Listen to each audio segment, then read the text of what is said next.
What up, man? It's Vash, and I want to do an anime review of Absolute Duo, episode 1. I watched it earlier. I thought it was okay, to be honest with you. Like, I really didn't know anything about this series or whatever, you know what I'm saying? I just kind of saw it on the winter list for 2015. That was one of the ones that I saw or whatever. And I like the art, you know what I mean? I saw just like a female or whatever with silver hair who ends up being one of the main female characters named Julie or whatever. Like, I saw that, I saw her, and I was like, okay, like the art is cool, you know what I'm saying? Like Julie's character sort of reminds me of Angel from Angel Beats or whatever. I was like, okay, like, you know what I'm saying? It's cool looking art or whatever, so I give it a watch. And I watched it, and I thought it was okay, you know what I'm saying? I thought that the progression of the episode was weird, because it kind of happened quick as fuck. It went from like 0 to 100 like real quick. Not even to give a reference to that song, but it went from like from here to there stupid fast. So the pacing was weird. The manga might not be that way because it is a manga, but it was, the pacing of it was just kind of like, ooh, that was kind of quick. That was kind of done very, very, very fast. You know what I'm saying? But I thought the show was okay. You know what I'm saying? Like this episode kind of put some smiles on my face. I was like, oh, okay, it was kind of funny. You know, and I think the powers are, I think they're cool. You know what I'm saying? Like from what I saw anyway, I thought the powers were cool. But just let's get into a review of the shit first before I start ranting and all that sort of shit. Basically, the episode starts off and we get introduced to our main male protagonist, whose name is Tōru. I can't remember his last name, but his name is Tōru or whatever. And he's going to this school. I don't know what it's called. I can't remember what the school is called, but he's going to a school. And when he gets there, whatever, he runs into this girl whose name was Imari.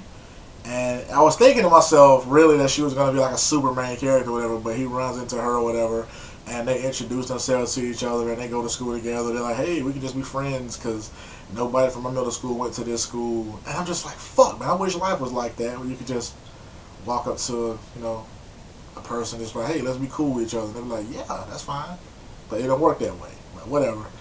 And, you know what I'm saying? You see all that sort of stuff, man. And they go to the school. And then there's this person that stands up at the podium. I think her name was Sakuya. I think. I could be wrong, but I think her name was Sakuya. She comes to the podium and she's like, I'm the director of this school. And I was just like, what the fuck? She's like a 14-year-old girl or something. Like, she looks like a teenager, like around their age. So I was like, okay. And she said that she's the director of the school or whatever. And she's just like, your entrance exam for the most part is the person sitting next to you, you're going to have to fight that person. And the winner of the fight is going to be accepted into the school, and the loser is going to be expelled. And if there isn't a clear winner in the time limit, then both of you are going to be expelled. And I was like, what the fuck is happening? And the main character, Tōru, he doesn't want to fight the female who we just met, Imari. You know what I'm saying? He doesn't want to fight her or whatever. And she feels insulted by it because he asked if he could switch partners or whatever. Like, he doesn't want to fight her or whatever. And then you see all the students deploy these things called blaze, which is like a part of their soul or whatever. And it's like they touch their heart and you see these little transmutation circle things sort of appear. And like from a blaze of fire comes a weapon. You know what I'm saying? So I was like, okay. And most people have swords or spears, but they always manifest themselves in the form of a weapon, you know what I'm saying, that's mainly meant for attacking. And Imari admits her blaze weapon, and it's a sword, you know what I'm saying, it's a cool looking sword, has this sort of green blaze tint to it or whatever, it's kind of cool. And he deploys his, and initially he didn't. Initially he didn't deploy his, he just kind of just kept dodging her attacks. You know what I'm saying, hand to hand or whatever, and she even went to swing at him, and he grabs it. Some of his hair gets cut, but he still grabs her arm to stop her or whatever, you know what I'm saying, he doesn't do anything. But then, like, an axe comes flying out of nowhere, and he activates his blaze, and it's a shield. It takes the form of a shield. And they're like, how in the hell is this possible? Like, all the blaze weapons take the form of, like, weapons, you know what I'm saying, they take the form of actual weapons meant to attack. And then he's just like, yeah, I guess I'm irregular. His shit is just strictly meant for defense with the shield.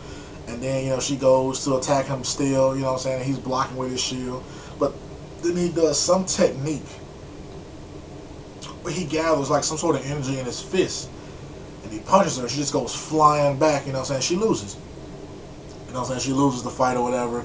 He gets accepted. You know what I'm saying? And you know, Imari was actually cool about it. I thought she was gonna be like pissed off and they weren't gonna be friends anymore. But she was just kind of like, you know, you won. You were holding back. You know what I'm saying? But you might not want to do that next time because you know you can't lose and do it over. If you lose, that's it. You know what I'm saying? And she says bye and she leaves. And then we see that Tōru runs into someone who we met before. I'm assuming they went to school together. And this kid's name was Tora or something like that. I'm assuming that they know each other from like middle school, but it's kind of weird because he said nobody from middle school went there or whatever. And this kid, Tora, he's sort of like the genius, I'm assuming, because he kind of has that glasses, push-up nose sort of thing that he does. And he just kind of looks like a stereotypical genius of the show with the crazy-looking hair, and he's real short, and he has the glasses on or whatever. You know, and they're going to homeroom. They meet up and they go to homeroom. And they're in his homeroom class or whatever, and they're all sitting down in their little seats or whatever. Tōru is sitting like by himself in the back, and all of a sudden the female Julie, who is like this angel-looking girl, I'm saying like she looks like Angel from Angel Beats, but to the student body as well, she's considered like the most beautiful girl there. And she like, you know, walks in or whatever, and you know, she everyone's like, oh my god, they're so love struck. And then Tōru looks up and he's like, hey, that's, and then Toru's just like, you know her? And Toru's like, I don't really know her, you know what I'm saying? But, and then she walks over and she's like, Tōru. And he's like, what the fuck? And she just sits down next to him or whatever, but she keeps staring at him. And that's the part where I started laughing a little bit, because she was staring at him, and then he would look, and then she would just look away real quick. And he's like, what the fuck? And she just looked right back at him. So I thought that was actually funny. I thought that was a little cute moment. I thought it was quite funny. I was like, okay, that's kind of weird. And then the home teacher comes in, and she's just some bunny wearing cosplaying chick. It's quite weird. This woman looks, I swear to God, she looks like she's about 17 or so. So I don't know if everyone in this world is just youthful as fuck or whatever, but she looks quite young, so it kind of threw me off or whatever. And she just kind of, you know, laying down some rules or whatever, explaining things, how they work in the school. But then she says that you're going to have like temporary duos, because that's how this shit works or whatever. You're going to be a part of what is called the Dawn Society or some shit like that when you graduate from here, and people who work for the Dawn work in pairs. It's always a duo. It's always two people who work in the Dawn Association, whatever it was called. They always work in pairs. So you're going to be paired up here in the school to get you accustomed to life at the Dawn. And she said that temporary duos are going to be established right now, and then you'll get your real partners later on or whatever.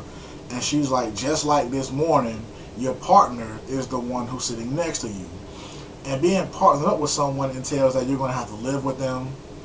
You know what I'm saying? You're going to have to be with them 24 hours a day. You're going to have to work with them constantly. You're going to always be with this person. And Tōru is sitting next to Julie, and he's like, whoa, what the fuck?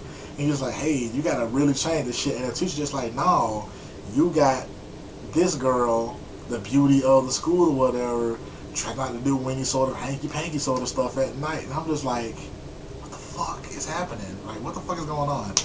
And Tōru tries to stay with his homeboy Tora, but Tora's like, hey man, be a man, you know what I'm saying, whatever, this is the situation that you've been, you know, handed with, you know what I'm saying, deal with this shit. And Tōru goes back to the room, and he's like, oh, she must have want to live with a guy, because it does look abandoned. It looks like no one had been there, but she was in the bathroom taking a shower, you know what I'm saying, and I was just like, oh, okay, so we setting this shit up already. And she just keeps staring at this motherfucker, and he asks her, like, what's up, man, why do you keep staring at me or whatever? And then she was like, you have me curious. That power that you did, that thing has me curious. Can you teach it to me? And he's just like, no, I can't, because this technique would damage you. You know what I'm saying? And we see that he grabs his arm, so it obviously damaged him too. So I'm assuming this is a once a day sort of thing for him. He can't do it all the time. This is a once a day sort of thing for him. And then he keeps having these flashbacks to some kid who looks like fucking Korito from fucking SOA. I'm just kind of looking like, who is this kid? It's just somebody saying something like they died because they were too weak, and we don't see this person's face. We just see a smile, and they talking to Tōru. So I'm just kind of like, what the fuck is going on? And then we find out in this part where they two are talking to each other, when Tōru and Julie are talking to each other, that Julie is from like Northern Europe. She's like Northern European. So I'm assuming she's like either from like Norway or like, you know, Finland or some shit like that. Like, I'm just assuming around there because she keeps making reference to Norse gods, and she says Ja, like J-A. So I'm assuming it's like Norway, you know what I'm saying? And she said, that's how I remembered your name, Tōru, because of Thor or whatever. And Thor in, you know, Japanese, I guess, sounds like Tōru, I guess. So, you know, it sounds alike, and she remembered his name. And I'm seeing right now that they have somewhat of a bond with each other, because she falls asleep on him, you know what I'm saying? She's comfortable enough to, like, not only be dressed the way she was dressed in front of him, but to fall asleep in front of him too, you know what I'm saying? So I'm just like, okay, it's a bond between the two, you know what I'm saying? It's sort of a, I don't know if it's going to be a harem. I can't really say that, because this school does sound like it's a lot of fucking females, and it seems like the female characters probably will be drawn to him because of him being irregular. But I don't know if it's going to be a harem per se. I don't know. You know, it could be, but I don't know. You know what I'm saying? But like I said, I thought the show was okay. You know what I'm saying? Like, it kind of got my attention anyway from the way it started off, because it started off by showing some shit that could be potentially happening in the end, and it looks like, you know, Julie and Tōru were fighting each other. I could be wrong, but that's what it looked like to me. You know what I'm saying? But it just kind of had my interest right then and there, and I thought it was cool. You know what I'm saying? I thought it was visually okay. The girls all look quite young to me, which is kind of weird, because they probably are around 15 to 16 years old, and they all look young as fuck. So that was kind of weird to me. You know what I'm saying? I don't particularly like that art style when they make all the girls look weird, but I think in this case it works. You know what I'm saying? When they make all the girls just look weird, you know what I'm saying, they look extra young. But in this particular instance, it sort of works out. You know what I'm saying? So I'm just kind of like, it's not that bad. You know what I'm saying? The cherry blossoms in the background I thought was cool. The intro and the outro I did like. I liked both of them. I liked them both. I thought they were both cool. The intro I thought was better than the outro. You know what I'm saying? The intro really was kind of setting it up for me. The outro was just kind of cute and funny, but the intro was really like, oh, okay, I fucks with it, you know. But, yeah, man, absolute duo, though, man. Right about now, it's kind of piquing my interest. I might continue watching it. I don't know if I continue to review it, but I'm going to continue to watch it, though, man, because it was, you know, I thought it was okay. But let me know what you guys thought about Absolute Duo, man. If you watched it, or if you're going to watch it, just let me know. If you read the manga, let me know. Vash Stampede, gone.